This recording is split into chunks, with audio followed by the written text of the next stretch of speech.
The other side, you know, the steroids are kicking in, you know what I mean? TRT and all that shit. We love. Boys, you got to get in like you love each other. Because as you can see, I'm a small channel and I ain't got those expensive wide lens. I don't. People like. No one's going to do nothing. To be fair, I tell them to just fuck off. I like that. This happens when you chill with a WBC cruiserweight champion. Scousers and Brummies. You're not going to get a better combination. Dalton Smith in the house. How you doing, Dalton? Right, October Red Boxing here with Tony Bellew and Ade Oladipo. One second. I brought Tony into this one. Why did he get his name first? I have interest. I don't know. I like looking into his eyes. I know what you mean. He's got that. He's a good looking kid, isn't he? And he's tall. He's got everything about him. Looks like a bailiff today, though. Just like a bailiff. Well, you said Matrix, bailiff. We go well together. Maybe that's why I'm staring at him. Who knows? But let's get to boxing. We are here in Nottingham. I'm going to go straight for the top bill. And I'm going to go to the new guest first. Sorry, Ade. I need to know your opinion on this top card. The Lara Wood, the Wood Lara. Who wins and why? I just think it's a really, really hard fight for Leigh Wood. I really do. I mean, it's very rare you see a champion, a huge underdog in his own backyard. And that tells you everything you need to know about this fight. Mauricio Lara is someone who is known now. I mean, if you look at his first pad session here, when we thought he never had a clue what he was doing, to the pad session yesterday, it's two different people. This isn't a guy who's tapping pads, not knowing what he's doing. This is a guy punching through pads. It was like watching when Tong Po in Kickboxer is kicking the pillar. The pillar. Van Damme tells him, don't fight him, but no one listens. And you're like, he's kicking the pillar, and you're like, where did he find these shins? What's he actually doing? And that's the feeling that I got when I seen Mauricio Lara last night. We've been cut short, but we're going to carry it on after. Take two. Are we still going to keep that first bit? No, I think you've got to say it, but I don't know. I'm trying to think of the context in which you said Let me just move this back here. So got to get get the big boys in. Sorry, you will learn, Mr. Bellew, that most of the time I live in the gutter, but it's just humour. I don't mean anything sinister by it. Wait, one second. I didn't even think of anything when you said the big boys. I honestly thought you meant height or weight, but you were talking other stuff. Wow. That's exactly what No. It was a look that Tony gave me that made me feel a bit insecure. Sorry, I didn't mean to. I didn't even realise I looked, so I'm sorry. I can only apologise. I'm just impressed because I see you working out with your kettlebells, and I do like that type of workout because I do it myself. Okay. So that's what's got my attention. About the struggle.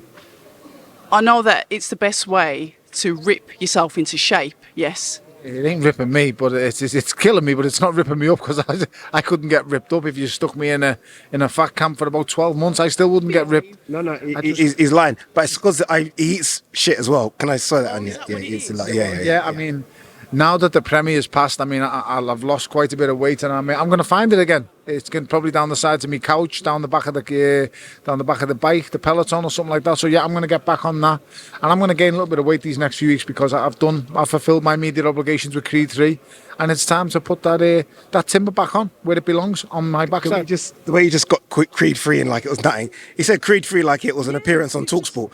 Yeah, there's a Creed 3. Yeah. Did you see him at the presser yesterday as well? Sorry, the premiere. It was nice. No, but what I did see at the presser that I'd like to ask you about is Lawrence Okoli and Richard Riakporhe having a little hello. Was it real? Was it real? I think it was. I don't know. What do you think? I seen the two of them, but I didn't actually see the what's it called? The fracas. Yeah. The fracas. So I seen two boys. I embraced them both. Both good lads. Both good fighters. Do you know what surprised me? What took me back? Because Lawrence Okoli's a big dude. So he's a lump. But this Riakporhe's something else, boy. He's big as in big. And I was like, I'm not gonna. I was just in my head when I was, you lie. How are you doing cruiserweight? That's the first thing that comes to my head, and I just thought, and Lawrence is big too. But I understand that Lawrence because the two completely different physiques. One's the longer, the leaner, the powerful guy, but the other one's literally, he's a lump. He's Lennox Lewis of the cruiserweight division. He's big and he's dangerous. So I don't know, man. Whatever the argument is, I'm sure it'll end up getting settled in a ring where it belongs, and that'll be one to watch in the future. Yeah. Let's get paid for an argument. right? And they're going to get paid well. If you're Ben Shalom, you're like, oh, 1 second. More black on black crime, right? I mean, these guys are, that's what they're doing. My two Nigerian brothers have had to get it on like that. But did you see Spencer Fearon in there break it up as well? This is always there, man. If there's guys, and there's two London guys, and there's a little bit of banter, a little bit of arguing. Spencer's going to be there, calm it down. I mean, I prefer to see Spence just put in the middle of them and then let him promote it, because he would do an absolutely what a shout. If I'm Ben Shalom, I get that immediately. Almost recreate toe-to-toe podcast. Let Spence in the middle, Lawrence and Richard. Yes, he gets everything. He gets the dynamic. He gets the London thing. He's going to get it all. So let Spence do his thing, man, because Spencer Fearon is fantastic at what he does. I said that about the toe-to-toe thing, and funny enough, I did mention that to Spencer because he was really good on that. It suited him, and I could actually see him sat in the middle of them pair on Sky Sports getting that fight hyped up. Yeah, Spence asked the questions. Me coming through, it was Spence, for me watching, it was Spence and watching Johnny Nelson. So I used to see Spence just ask whatever he felt like. And this is no disrespect to whoever does toe-to-toe now, because look, they're doing a good job. But there was something about Spence doing it. It was good. And Johnny Nelson and Adam Smith as well doing their stuff on ringside. We need a bit more of that, don't we? We need a bit more. These guys are deep in the game. These guys understand and get it. These are the culture of boxing. It's so apparent when someone just comes in from out of nowhere. And no disrespect to them, but I mean, Ben Shalom has really come from nowhere, and we don't know that much about him. And how long has he really been a student of the actual sport and the culture of boxing? Because you've got to be ingrained in it to know what you're talking about. He quite clearly, at this stage of his career, isn't. Now, let someone who is and see what happens, because I think he'll get such a better dynamic and such a better perspective of how it will go. That's my opinion for what it's worth. That's my 10 pence thrown in the hat. We do love a 10 pence off you. You're one of these, and I will say this, you're one of these that just tells it how it is. It doesn't matter, but it's refreshing. It doesn't matter who doesn't agree with you. It doesn't matter if they don't like it. You say what it is, and to me, somebody also says what it is. It's really refreshing to listen to that. Thank you. I try to. I mean, I've got no agendas, and I mean, I don't have to do these kind of things. I don't have to put myself out there. I love talking about boxing, and I think this is, without a shadow of a doubt, the best boxing platform in the world. We put on the best fights.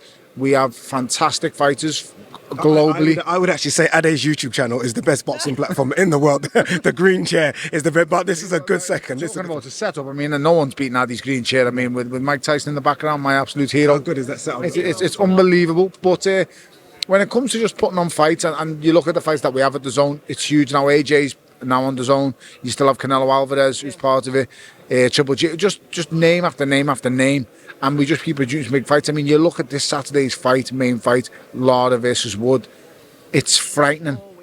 There's just no other way to explain it. This guy is world champion, and he's chosen to take on the most dangerous featherweight in the world. He's chosen. I mean, I don't know what's going on in the minds. And you know, it's not like financially it's the biggest fight you can have, because the Michael Conlan rematch is bigger. That's the City Ground, and that's all of Ireland coming over, right? Way more bigger money. Josh Warrington on a voluntary. Wait a few weeks, fight Josh in the summer.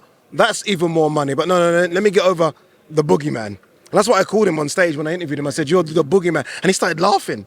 And I said, "What are you going to be like when when people are throwing things at you and you're walking out and you're getting booed?" And he started smiling like, "Oh, this gets me excited." Over to Ade, and I knew I'm trying to learn Spanish, but I know what one word means. I said, he really is loco. He's loco. He's 100% loco, and he was just like, he was smiling. He's crazy, but he's got. The craziest part about this is, I think he's got more questions to answer on Saturday than Leigh would, because we know what Leigh Wood's capable of. We know when his back's against the wall and he's down and he's out, he still carries on fighting. We don't know that of Mauricio Lara, and we know Leigh Wood is capable to drag him there because of the punch, because of how dangerous he is. So, don't get me wrong, this fight could be over in a round. Someone could just come out and then chin the other guy. It's possible to happen. But if it comes down to we're asking questions of certain people, Mauricio Lara has more questions to answer than Leigh Wood does, because he's been the guy who's lost a fight. He's been down. We know his limitations. And we know what he's capable of. I haven't seen Mauricio Lara down, hurt, being asked questions in round 8, 9 and 10. I've seen them questions asked of Leigh Wood, so I know what I'm going to get, but it doesn't make it any less intriguing. This guy is dangerous. I mean, he's not unknown. He's a well-known, dangerous object, and he's walking right at Leigh Wood. Also take into context the fact of this is this guy's dream night. He's fighting for the championship of the world. This is this boy's lifelong dreams right in front. There's only one more man to get through, and I know what that's like. I've been there and experienced that, and it's like it's do or die. So when people are taking small little things to draw upon, like Eddie was before saying about Mauricio Lara supposed to have quit in one of the losses, he gets hurt to the body. Believe you me, this boy will go through anything he possibly has to fulfill Saturday night, his childhood dream, because this is all that matters to him right now in life. Winning that world title will propel. It will just send him to another level, but it will also fulfill his lifelong goal. Couldn't you guys think of your lifelong goal is to what is to be? I don't know what it will be, but whatever it is, you would do anything for it. Erica Badu. Okay. Lifelong. Massive fan, Erica Badu, Halle Berry.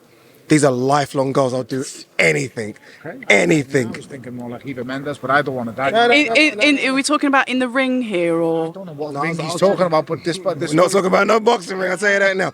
But now look, you know what it is? Mauricio Lara is so. Mauricio Lara is unique in the sense that he's one of the most dangerous men in boxing, in any division, by the way, who doesn't have the world title. So it's crazy, isn't it? It's crazy. A lot of people look at him. No idea. Don't know why you choose to fight him. So a lot of people look at him as the #1 featherweight. Maybe him and Rabisa Ramirez, and he doesn't have a title. So he's coming here and he's coming here to think, you know, I can do this. He's not scared of this. Like nothing. As much as Nottingham's going to be loud, I'm telling you now, we were at Headingley. And I'm telling you now, he had to come at a different route because they were waiting from the Leeds fans. So they put umbrellas over him because they were doing things in bottles and throwing it. But anyway, that's another story. He's not scared of Nottingham. He's ready. I have sat in the MEN at Ricky Hatton's live fight, a massive big fight, and I've been sitting there rings. I've been at press conferences. I've seen him at weigh-ins. I ain't seen nothing like that Leeds crowd. Was mad. It was the skid. A gang of lunatics, We were so amazingly scared. passionate lunatics, but they are lunatics. This is 3 levels below what Leeds is capable of now. As I said before, this fight is happening, and I genuinely, because of one man, Ben Davidson, and what he sees and believes, because Leigh Wood will place every bit of faith he has in his coach, which what you must and should and have to do as a fighter, being coached by your trainer. But wow, the pressure's on Ben Davidson. So don't get me wrong, I've openly said, and I told Leigh Wood before, I've been a critic of Ben Davidson before, and I've applauded on Saturday night. If he pulls this through and he gets his man over the line against Mauricio Lara, he's the #1 in the division. And I'm not going to lie, all the credit goes to obviously Leigh Wood. He's got to go in there and fight. But secondly, and loudly, I will champion Ben Davidson, because I don't know what he's seeing. I don't know what he thinks is a weakness in Mauricio Lara. But boy, if you've spotted something, then fair play, because I can't see it right now. And I'd like to think I know about boxing, and I don't see the weakness. I don't know what you're seeing in this guy. All as I see is a crazy loco wrecking machine. That's all I see. But if Ben does this, full props to him. I'll give him so much credit. I really will, because this is the fight of Leigh Wood's life. Yeah, it really is. It reminds me. It's funny that it's at the Nottingham Arena as well, because it reminds me of Froch versus Bute, when Froch had lost to Andre Ward, and then he had to fight this guy that didn't enter the Super 6, and Bute, and everyone's like, gonna get beat. And Froch smashed him up, put him on the ropes and smashed him up. And you never know, Leigh Wood could do. If Leigh Wood pulls this off, blood.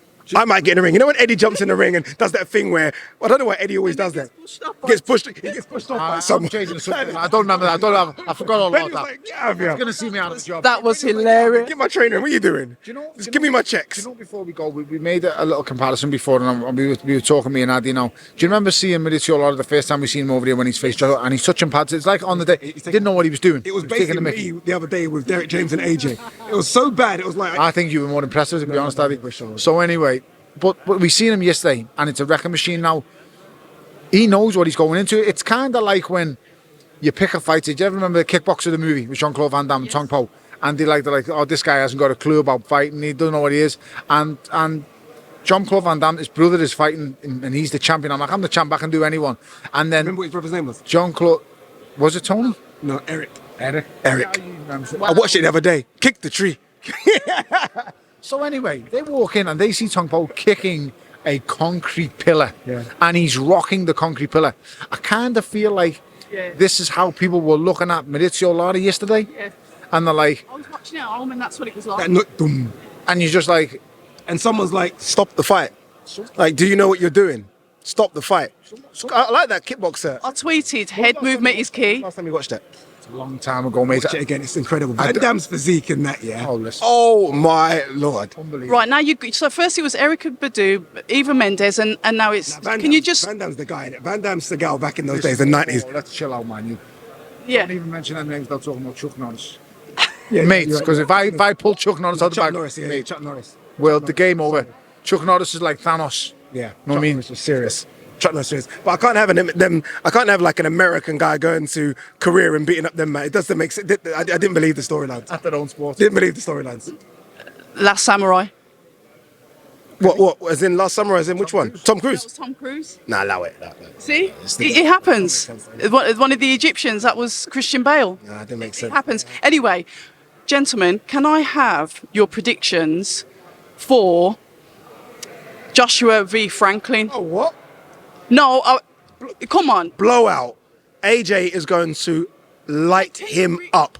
It's gonna light. If the AJ that fights Usyk the second time turns up, that guy, just that guy. So no improvements on Derek James. Just that guy turns up.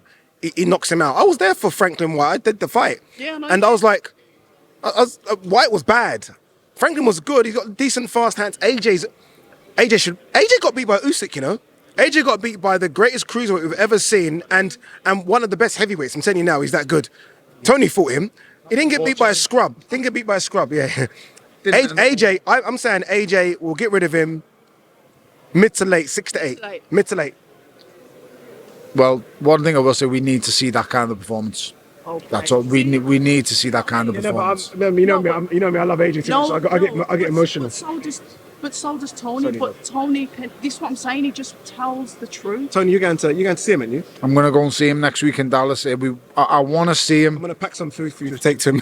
Take to my boy AJ. Take some jollof rice and then food. We just need to see him back to what he does best. And what he does best is knock people out. And I believe we will see that. But ultimately, it's not about where he's at physically, because this is the best physical specimen the heavyweight division's ever seen. I don't care what anybody says. I want to see where he's at with his mindset.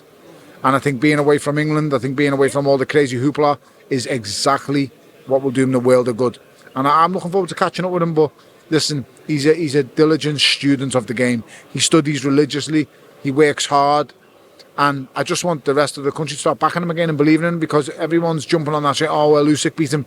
Usyk ain't just anyone. I've told you, this guy is one microchrome away from being the Matrix. He's a freak of nature. He really is. And to have a really close loss second time out to someone like him, that's the hardest Usyk's ever been pushed in that rematch. 100%. And I just want to see AJ back to what he does best. And I think that's knocking people out. And I think we will see that.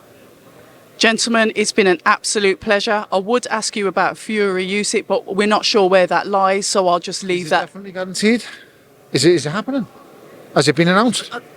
You know it hasn't. 1 second. He knows it hasn't. He's stuck Honest to God, I don't know. Honest to God. I've been really busy this week. Like, really busy. I mean, I ain't even really looked at social media. Honest to God, if it had been announced, I mean... He knows it hasn't been announced. He's just doing the troll thing here. He's 100% doing it. It's not been announced. I swear, I have no idea it's been announced. You wouldn't know, Mr. Tony Bellew, of the undisputed heavyweight title fight hadn't been announced. No. I wouldn't know, because no one calls me anymore and I'm not really important these days. It's only when I turn up to something like this, I feel kind of nice. I went to Tony's I'll call you. I went to Tony's house the other day. I'm going now. Mad. Skins. I bet it is. Yeah. If I ever struggle in London, I'm coming straight up to you, because there's room for me. There's about 20 rooms. It is Liverpool. Nah, So it's not Liverpool. No, well, it is. you're in this, but you're is. But The Liverpool City region.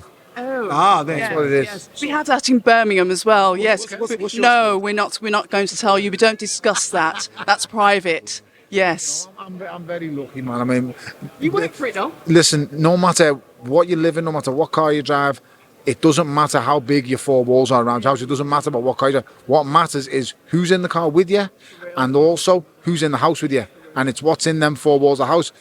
I've come from a council house, and I've come from a terraced house. You know that my mother and father worked the absolute nuts and bollocks off to provide for us. So yeah, man. And our first house, the terraced house in Old Swan, and we had the happiest times of our lives in there. So I've been to the very highest heights, and I've been to the lowest lows. Keep yourself in the middle. Summer barbecue, by any chance? Listen, you two carry on this conversation. October Red Boxing, it's literally the Tony Bellew and Ade Oladipo show. It's been a pleasure. We will catch up again.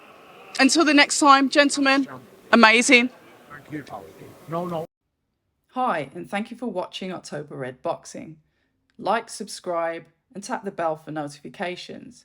You can also find us on Instagram at October Red Boxing and on Twitter, October Red UK. And remember, at October Red, we stay ready.